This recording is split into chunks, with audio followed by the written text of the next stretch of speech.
চিন্তা করি যে শ্বশুরের যেহেতু একটু জায়গা আছে ওখানে হয়তো বাড়ি করি। সেই বাড়ির মধ্যে সে সহ আমি তখন তার কোনো সেভিংস ছিল না। সে আর আমি ২ জন মিলে আমার সেভিংস, আমার ইনকামের টাকা সবগুলো টাকা তার বাসার পিছনে খরচ করছি। তার বিজনেস ছিল ছোট, একটা ফার্মেসির বিজনেস, সেখানে খরচ করছি। কিন্তু এখন সে সবকিছু মানে কিছুই দিবে না। আমি যে তার বাসা থেকে ভাইয়া বের হইছি, বলতে গেলে এক কাপড়ে বের হইছি আমি আর আমার ছেলেটা। অসম্ভব টর্চার সহ্য করে বের হইছি সেখান থেকে।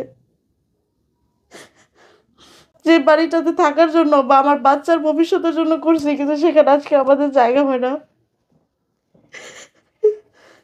মানে নিজের সব টাকা দিয়ে আরেকজনের নামের জমিতে আপনি বাড়ি করছেন? সব টাকা বলতে ভাই অ্যাকুমুলেট করতে তো অনেক টাকা খরচ হয়েছে, হয়তো আমি অতটাও দিই নাই, তবে আমি আমার বেস্ট ট্রাই পর্যন্ত যতটুকু পারছি দিয়েছি, প্রায় 4 থেকে 5 লাখ টাকা ওইখানে আমি ইনভেস্ট করছি।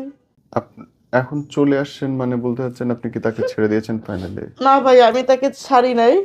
আহ, আমার মানে আমি মাঝখানে প্যারামেডিক কোর্স করছি। হ্যাঁ।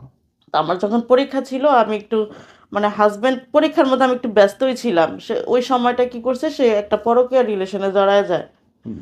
জড়ায় যাওয়ার পরে হয়তো অনেক রিলেশন তার লাইফে আসছে গেছে, এরকম তার ছিল না হয়তো বা ইন্টেনশন বিয়ে পর্যন্ত করার।